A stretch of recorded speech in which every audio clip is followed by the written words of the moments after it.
పరిశుద్ధులు ప్రియులైన దేవుని పిల్లలందరికీ యేసుక్రీస్తు నామములో శుభవందనాలు తెలియజేసుకుంటా ఉన్నాను. ఈ మధ్య చాలా చోట్ల నేను గమనిస్తూ ఉన్నాను, ఏంటంటే మామూలుగా మోటివేషనల్ స్పీకర్స్ కానీ ఇంకా చెప్పాలంటే దైవజనులు కూడా ఈ మధ్య కొత్తగా మొదలుపెట్టారు. ఏమని అంటా ఉన్నారంటే, వాళ్ళు మీ మాటకి శక్తి ఉంది, ఏది పడితే అది మాట్లాడకండి, ఎప్పుడు కూడా మీరు బ్లెస్ చేయాలి, ఎప్పుడు కూడా పాజిటివ్ స్పీకింగే ఉండాలి, మీరు పాజిటివ్గా మాట్లాడితే తప్పకుండా జరుగుతుంది, అంత శక్తి మనలో ఉంది, ఎందుకంటే మనమే శక్తికి ప్రతిరూపం. అలాగ మోటివేషనల్ స్పీకర్స్ చెప్తున్నారు. మామూలుగా దైవజనులు కూడా ఈ మధ్య కొత్తగా మొదలుపెట్టింది ఏంటంటే, మీ నోటితో ఏమి కాని మాట పలకపోవడం అనేది బైబిల్లోనే ఉంది. మనం ఏ విధమైనటువంటి పోకిరి చేష్టలు చేయకూడదు, బూతు మాటలు మాట్లాడకూడదు, ఇతరులను దూషించకూడదు, ఇట్లాంటి మాటలు మాట్లాడకూడదని ఉంది. కానీ మీరు పలికే మాట వల్ల ఆ యొక్క ఇంపాక్ట్ చాలా ఎక్కువ ఉంది. మీరు చెడు పలికితే ఆ చెడును మీరు మేనిఫెస్ట్ చేస్తారు మీ జీవితంలో. అదే మంచి పలికితే, మంచి పలకడం అంటే మీకోసం మీరు అన్ని బ్లెస్సింగ్స్ ఇచ్చుకోండి, మేము బాగుంటాము, మేము చాలా బాగుంటాము, మేము మా బిడ్డల మీద చాలా పైకి ఎదుగుతాము, ఉన్నత దశకు వస్తాము, మేము బాగా సంపాదిస్తాం, ఇలాగ ఎప్పుడు చెప్పుకుంటా ఉండాలంట. ఇలా చెప్పుకుంటా ఉంటే గనక మనం చాలా అదే మేనిఫెస్ట్ అవుద్దని మన జీవితాల్లో. ఇది నిజమా అని ఆలోచిస్తే అసలు నాకు చాలా హాస్యాస్పదంగా ఉంటుంది.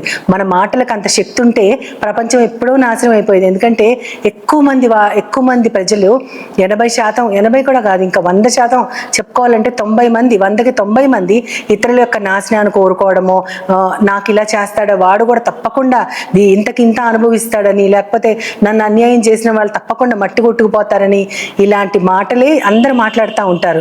ఈ మాటలకి శక్తి వస్తే అందరూ మట్టిగా మారిపోవడము, అందరూ దుమ్ముదుళ్ళుగా మారిపోవటం, లేకపోతే వాళ్ళకి ఇష్టమైన వాళ్ళకి మాత్రమే బ్లెస్సింగ్స్ ఇచ్చుకుంటూ, ఇష్టం లేని వారిని దూషించుకుంటూ, శపించుకుంటూ అలా ఉంటుంది.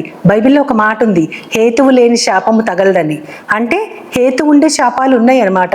కారణము లేకుండా ఎవరినైనా శపిస్తే అది పనిచేయదు. కానీ ఒక కారణం ఉండి శపిస్తే, అంటే మనం అంటారు చూడండి, కడుపు మంట కొద్దీ నేను అట్లా మాట్లాడానని, ఆ విధంగా ఒక హేతు ఉండి మనల్ని బాధించిన వారిని గనక మనము ఆ విధంగా శపిస్తే ఆ శాపం తగలచ్చు అంటారు. అది కూడా పాత నిబంధనలో చెప్పబడింది. కానీ యేసుక్రీస్తు వారు మాత్రం మిమ్మల్ని ద్వేషించిన వారిని మీరు ద్వేషించవద్దు, శపించే వారిని శపించొద్దు, దీవించండి, వారి కోసం ప్రార్థించండి అంటున్నారు. కాబట్టి మన మాటలకి శక్తి ఉంది అంటే దాని అర్థం ఏంటంటే, మనల్ని దూషించిన వారిని శపించకుండా వారిని దీవిస్తే మన మాటలకు శక్తి ఉంటుంది. వారు చాలా బాగుండాలి, దేవుడు వాళ్ళని క్షమించాలి, వారు ఉన్నత దశకి చేరుకోవాలి, నన్ను ఎంత తిట్టినా పర్వాలేదు, వారు మాత్రం బాగుండాలి అని కోరుకునే వాళ్ళు ఉంటే ఆ మాటలకు శక్తి ఉంటుంది. అంతేకాని మనల్ని మనం దీవించుకుంటూ ఎప్పుడు పాజిటివ్ టాక్నే చేస్తూ ఉంటే, నెగిటివ్ చేసుకోకుండా ఉంటే మనల్ని మనం సరిదిద్దుకునేది ఎప్పుడు? అయితే ఈ మాటల గురించి ఇంతెందుకు మాట్లాడాల్సి వచ్చిందంటే, యేసుక్రీస్తు వారి మాట అది ఎంత శక్తివంతమైనది. అసలు ఆయన మాటలలో ఏముంది? ఆయన మాటలలో జీవం ఉంది. అందుకని ఆయన చనిపోయిన వారిని తిరిగి లేపగలిగారు. మనం లాజర్ని చూసుకున్నా, నాయని విధవరాలు కుమారుని చూసుకున్నా సరే ఒక్క మాటతో ఆయన ముట్టుకోలేదు, ఏం చేయలేదు. లాజరు తిరిగి బయటికి రా అని ఆయన పిలవగానే లాజరు లేచి బయటకు వచ్చాడు. 4 రోజులు అయిపోయింది ఆయన చనిపోయి.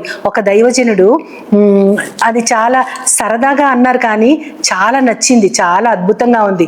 లాజరు బయటికి రా అని అనకుండా, బయటికి రా అంటే లాజరు వచ్చేవాడు కదా, ఎందుకు లాజరు బయటికి రా అని అన్నారంటే, అది ఏంటి మామూలుగా సమాధులు ఉండే సమాధుల తోట, అక్కడ బయటికి రా అంటే ఆయన మాటకునే శక్తికి మొత్తం అందరూ బతికి బయటకు వస్తారు. కాబట్టి ఆయన కేవలం ఒక్కరిని మాత్రమే పేరు పెట్టి పిలిచారు, లాజరు బయటికి రా అని.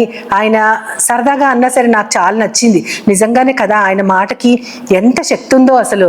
ఆయన లాజరు బయటికి రా అనగానే ఆయన బయటకు వచ్చాడు. నాయని విధవరాలు కుమారుణ్ణి చిన్నవాడలే అంటే లేచాడంటే ఆయన మాటల్లో జీవం ఉంది.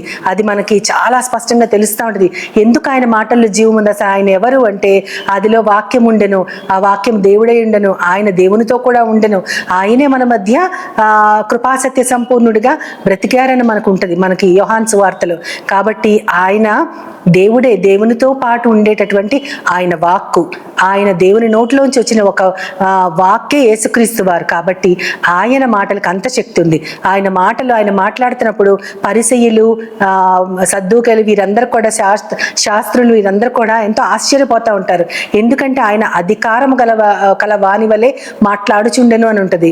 నిజంగా ఆయన మామూలు మనుషుల్లాగా మాట్లాడకుండా తానే అధికారి అయినట్టు, ఈ అన్నిటి మీద తనకు అధికారం ఉన్నట్టు ఆయన మాట్లాడటం వారు గమనించి ఎంతో ఆశ్చర్యపోయారు. ఆయన మాటలు ఇచ్చేవే కావు, ఆయన మాటలు అధికారం కలిగి ఉన్నవే కావు, కానీ ఆయన మాటలు నిత్యము ఉండేవి, ఆయన మాటలు గతించిపోనివి. మత్తయి సువార్త 24వ అధ్యాయం 15వ వచనంలో అది చెప్పబడింది. ఏమనంటే, ఆకాశమైన భూమైన గతించును గాని, గతించును గాని నా మాటలు మాత్రం ఎన్నటికీ గతించవు అని ఆయన చెప్తారు.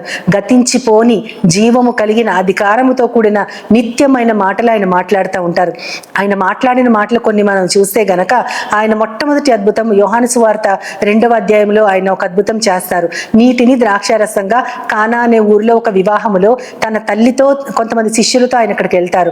అక్కడ ఆయన ఆ పని వారికి ఏం చెప్తారంటే, ఆ ఉన్న బాణలన్నింటినీ నీటితో అంచుల వరకు నింపమని చెప్తారు. అలా నింపినప్పుడు మొత్తం అదంతా కూడా ద్రాక్షారసంగా, చాలా రుచిగల ద్రాక్షారసంగా మారుతుంది. ఆయన ఏం చెప్పారు? కేవలం నీటితో ఆ బాణల్ని అంచుల మట్టుకు నింపండి అన్నారు. అంతే. ఆయన మాటకు ఎంత శక్తి ఉందంటే నీరు కూడా ద్రాక్షారసంగా మారిపోతుంది. ఇటీవల కాలంలో నేను చాలా రకరకాలంటే మనం ఎవరన్నా ఆదరించాలన్నా, ఎవరినన్నా దీవించాలన్నా మన సొంత మాటలు కాకుండా దైవ గ్రంథంలోని మాటల్ని ఎత్తి చూపుతూ, దాని వెనకాల బ్లెస్సింగ్ వెనకాల, దేవుని మాటల వెనకాల, ప్రతి దాని వాగ్దానం వెనకాల ఒక షరతు ఉంటుంది. ఆ షరతుతో కూడిన వాగ్దానము మనం వారికి ఇచ్చి వారిని ధైర్యపరచాలి. నువ్వు గనక ఇలా ఉంటే ఆ వాగ్దానము నీదే, నువ్వే స్వతంత్రించుకోవచ్చు అని కొంతమందిని ఏంటి, అందరినీ మనం ఆదరించవచ్చు. కానీ తమ సొంత మాటలతో, తమ సొంత స్వబుద్ధితో కొంతమంది కొన్ని మాటలు మాట్లాడుతున్నారు. అందులో ఏంటంటే, నేను చాలా ఈ మధ్య బాగా కనపడతాను, చాలా వాట్సాప్లో వస్తుంది, నీటిని ద్రాక్షారసంగా మార్చిన దేవుడు నీ కన్నీళ్లను కూడా ఆనందంగా మారుస్తాడని. నీటిని ద్రాక్షారసంగా మార్చడం కరెక్టే. మన కన్నీరు కూడా నాట్యంగా అవ్వాలంటే, మన యొక్క దుఃఖము, బూడిద లాంటి మన దుఃఖము పూదండగా మారాలంటే మనం ఆయన్ని ఆశ్రయించాలి, ఆయన ప్రకారం నడవాలి, ఆయనలో వేరుపారి ఉండాలి, ఆయననే అనుసరించాలి. ఇవన్నీ జరిగితేనే, ఈ షరతులన్నీ మనము పాటిస్తేనే ఆ వాగ్దానం మన పట్ల నెరవేరుతుంది. కాబట్టి అటువంటి అద్భుతమైన మాటతో చేశారు. అంతేకాకుండా ఆయన పక్షవాతం గలవారిని, రోగుల్ని, ఎంతో మందిని స్వస్థత పొందమని తన నోటితో ఆజ్ఞాపించారు. ఆ పక్షవాతం గలవానితో నీ పాపాలు క్షమించబడ్డాయి, నువ్వు లేచి నడువు, పరుపెత్తుకుని అంటారు. అంటే పాపాలు క్షమించబడటం అతనికి అక్కడ అవసరము కాబట్టి ఆ మాట పలికారు. ఆ మాటతో ఆయన చేశారు.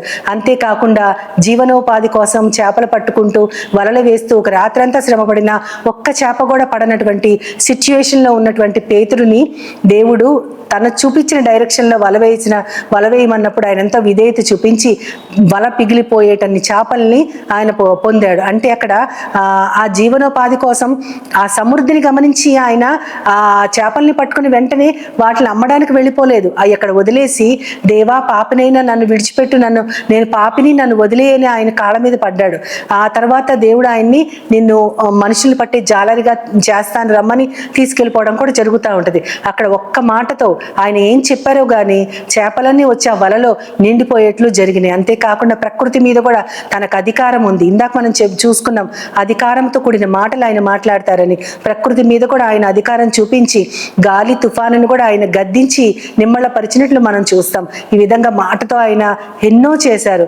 ఎందుకంటే నిత్యమైన మాటల్ని ఆయన పలికారు. అంత గొప్ప మాటలు కలిగిన దేవుణ్ణి మనము దేవుడిగా కలిగి ఉంటాము. మన హృదయంలో ప్రతిష్ఠించుకోవడం అనేది ఎంతో అద్భుతము, ఎంతో భాగ్యవంతము. అటువంటి గొప్ప భాగ్యం మనకు కలిగి దేవుని మాటల్ని మనం అనుసరిస్తూ, ఆయన మాటల్ని ఆధారం చేసుకుంటూ మన జీవితాంతము నడుస్తూ మనము ఆ రీతిగా దేవుని యొక్క దీవెనలు పొందటానికి మనందరము కూడా దేవుని సహాయాన్ని కోరుకుంటూ చిన్న ప్రార్థన చేసుకుందాం.